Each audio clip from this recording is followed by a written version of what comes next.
Hello student, welcome back to my channel Fair of Maths Atail Maza. In this video we are going to see mathematical logic, that is exercise 1.1 question number 3. So let's start student, but before that don't forget to like and subscribe my channel. I have exercise 1.1 question number 3. ये question है बेटा आपका 1.1 का और ये बहुत simple question है. Just आपको लॉजिकल कनेक्टिव्स के रूल्स आपको आना चाहिए. I did 7 videos for this chapter, that is mathematical logic so far. So यहाँ कहीं बेटा उसका आई बटन आ रहा होगा, तो सबसे पहले आप वो वीडियो जाके चेक करें, देन इस वीडियो को कंटिन्यू करें. बेटा इस वीडियो को समझने के लिए आपको लॉजिकल कनेक्टिव्स आना चाहिए. सो इसके पहले के वीडियोज़ में मैंने सारा कवर किया है, सो आप ज़रूर से वो वीडियोस देखें. यहाँ कहीं वो आई बटन आएगा, उसका पूरा प्ले लिस्ट है बेटा इस चैप्टर का. उस प्ले लिस्ट को आप देखें तो आपको ये चैप्टर बहुत इजी लगेगा. एक्चुअल में ये चैप्टर इजी है, लेकिन आपको इसका बेसिक आना चाहिए. ओके, सो यहाँ पर आपको कुछ स्टेटमेंट्स गिवन है, इसकी आपको ट्रुथ वैल्यू निकालनी है. एक्चुअल आपका क्वेश्चन ऐसा है, राइट द ट्रुथ वैल्यू. आपको इसकी ट्रुथ वैल्यूज़ निकालनी है बेटा. ये स्टेटमेंट की ट्रुथ वैल्यूज़ कैसे निकालोगे, सो पहले आप इसको अच्छे से समझोगे. So let's start student. Very first example, 4 is odd और 1 इज़ प्राइम. ठीक है, सो आपको फर्स्ट क्वेश्चन ये है आपका कि 4 ऑड है और F1 इज़ प्राइम. सो आप क्या करोगे इस केस में? सबसे पहले आप क्या करोगे, लेट फर्स्ट वाले स्टेटमेंट को आप P कंसिडर कर लोगे.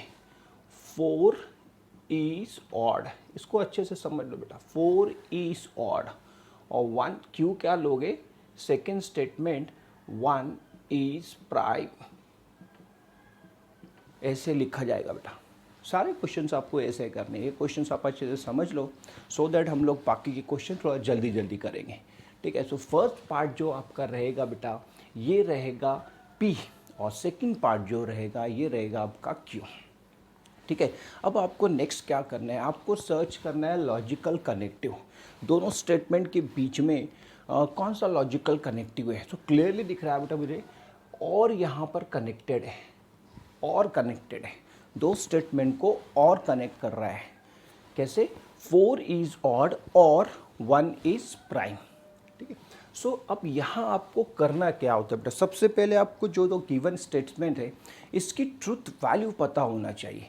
अब किसी बच्चे को यही नहीं पता कि 4 इवन है क्या ऑड है, तो बेटा उसके लिए ये क्वेश्चंस नहीं है. इसके लिए आपको बेसिक आना चाहिए. 1 प्राइम नंबर है या नहीं ये आपको पता है या नहीं, ये सबसे ज़रूरी है इस टाइप के क्वेश्चन सॉल्व करने के लिए. ठीक है, किसी को पता ही नहीं, जैसे for example milk is white. So ये ऑब्वियस है, समझ में आ रहा, मिल्क इज़ वाइट सबको पता है, दूध भैया सफ़ेद होता है. Sky is blue, sky blue है. लेकिन क्या हमको नंबर सिस्टम के बारे में भी ऐसा पता है? ठीक है, तो जैसे हमको दूध और ये स्काई बादल के बारे में पता है बेटा, सेम हमको नंबर सिस्टम के बारे में भी मालूम होना चाहिए. ठीक है, सो आज के लिए, अभी के लिए 4 इज़ ऑड ये फॉल्स स्टेटमेंट है बेटा. सो इसकी जो ट्रूथ वैल्यू आएगी, ये जो स्टेटमेंट है इसकी ट्रूथ वैल्यू आएगी फॉल्स, क्योंकि 4 जो है ये ऑड नंबर नहीं है बेटा, ये इवन नंबर है. ठीक है, now next what about 1 is prime और नॉट. तो ये पता होना चाहिए. तो बेटा 1 प्राइम नंबर नहीं है. Prime number starts from 2. कहाँ से स्टार्ट होते हैं बेटा? 2 से. और ऐसे नंबर्स आते हैं जो खुद ही से डिवाइड होते हैं, डिवाइड इटसेल्फ, खुद ही से डिवाइड होते हैं. 1 से डिवाइड होंगे नहीं तो खुद ही से, खुद ही के टेबल में आते हो, खुद के टेबल में रहते हैं. 3, 5, 7, 9 नहीं लोगे, 9 3 के टेबल में आता है. ठीक है, सो ऐसे नंबर्स को बोला जाता है प्राइम नंबर्स. तो 1 is not prime number. So again we get this statement is false statement. मतलब यहाँ मेरे दोनों भी स्टेटमेंट जो है बेटा ये फॉल्स है. ठीक है, सो मैं इसको लिखूँगा, therefore given statement can be written as F और F. ठीक है, क्योंकि वो और है इसीलिए लिखा जाएगा F और F. और आपको अभी लॉजिकल कनेक्टिव्स मालूम होना चाहिए बेटा कि F और F क्या होता है. F और F is always F and remaining combination are true. So here we write F और F is always F. So the truth value of given statement is capital F. सो ये first वाले की जो ट्रूथ वैल्यू है बेटा ये क्या आ जाएगी, ये आ जाएगी कैपिटल एफ। ऐसे आपको सारे क्वेश्चंस करने हैं, ठीक है। आगे आपको समझ में अच्छे से, फर्स्ट वाले को पी अज्यूम करना है, सेकंड वाले को क्यू अज्यूम करना है, दोनों स्टेटमेंट की ट्रूथ वैल्यूज़ निकालनी है और फिर लॉजिकल कनेक्टिव ऐड करना है जो आपको गिवन है, और फिर रूल अप्लाई करना है। जो रूल अप्लाई करके जो वैल्यू आएगी वही रहेगी बेटा गिवन स्टेटमेंट की truth value. Take a screenshot fast.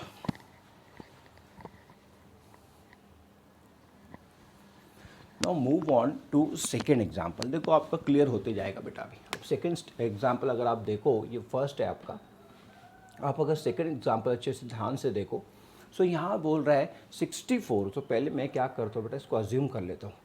64 is a perfect square, perfect square and logical connect को बेटा यहाँ मार्क कर लो, एंड लगाया है, Q that is 46 is a prime number, prime number, ठीक है। तो 64 जो है बेटा ये परफेक्ट स्क्वायर है, सभी को पता है, तो इसकी वैल्यू आ जाएगी बेटा T, ठीक है। 46 प्राइम नंबर नहीं है, सो यहाँ पर आ जाएगा फॉल्स, ठीक है। ये स्टेटमेंट है। 46 क्यों नहीं आएगा बेटा, ये क्योंकि ये टेबल में आएगा, 2 से डिवाइड होगा, 2 के टेबल में आएगा, 4 के टेबल में आएगा, तो ये आगे डिवाइड होगा बेटा, किसी न किसी टेबल में ही आएगा।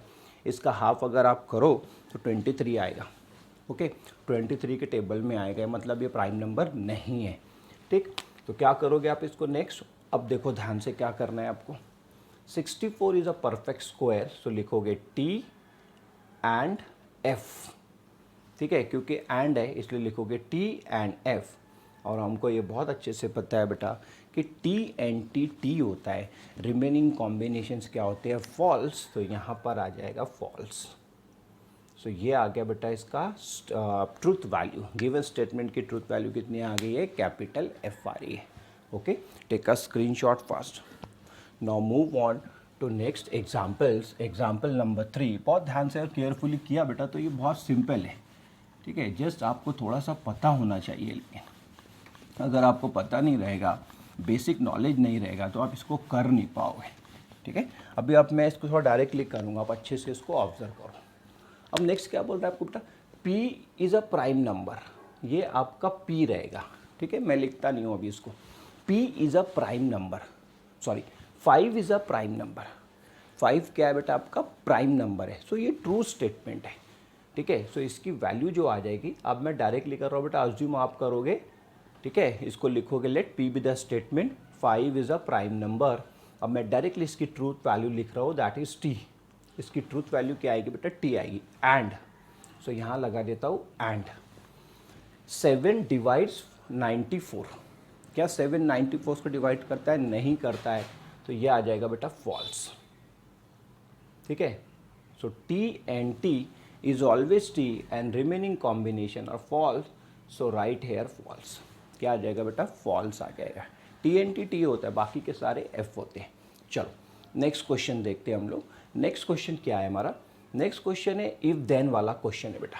इफ 3 × 5 = 8, तो ये सबसे पहले बात तो आप इसको P अज्यूम कर लोगे, ये वाला पार्ट जो है इसको बेटा Q अज्यूम कर लोगे।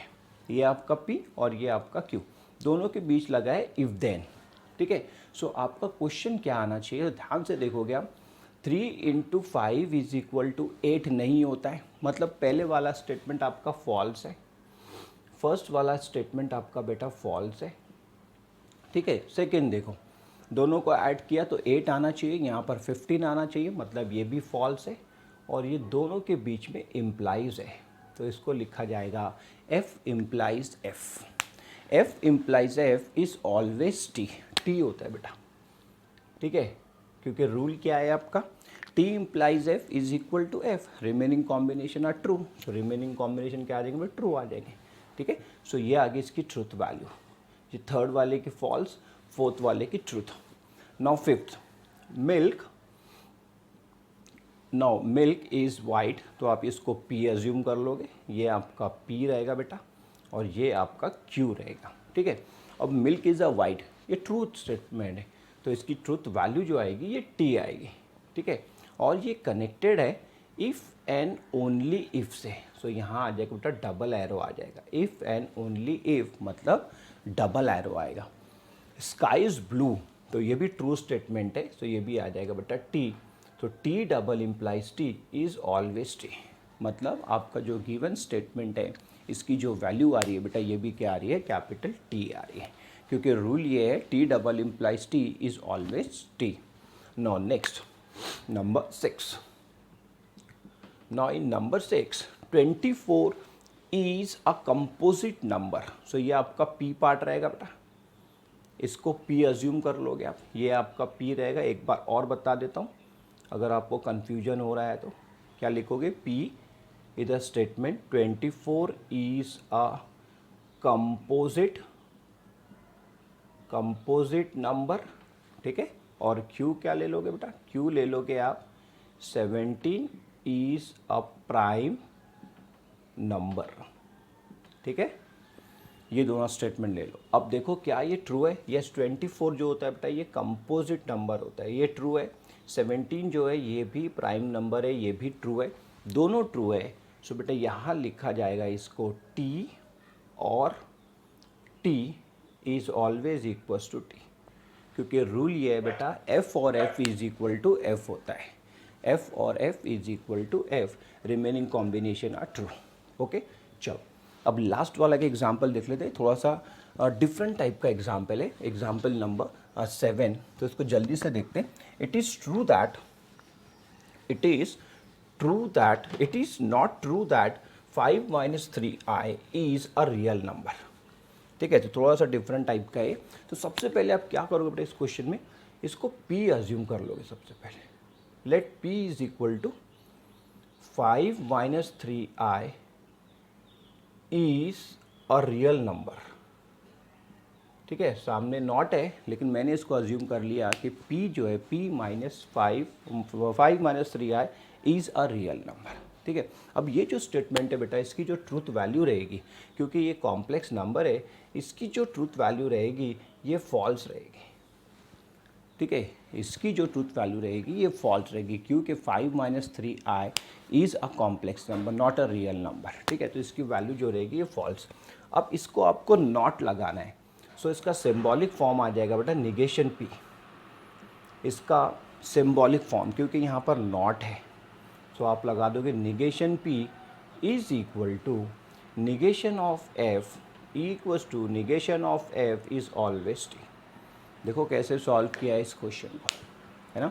नॉट पूछा था तो पहले उसको क्या अज्यूम किया, P be a real number, ये जो है 5 - 3i is a real number, लेकिन ये नॉट है तो ये सिंबॉलिक फॉर्म में क्या लिखोगे बेटा, उसको निगेशन P लिखोगे, निगेशन P। अब निगेशन P है मतलब negation of F is always T, ठीक है। तो इस टाइप के क्वेश्चंस थे बेटा आपके क्वेश्चन नंबर 1 में।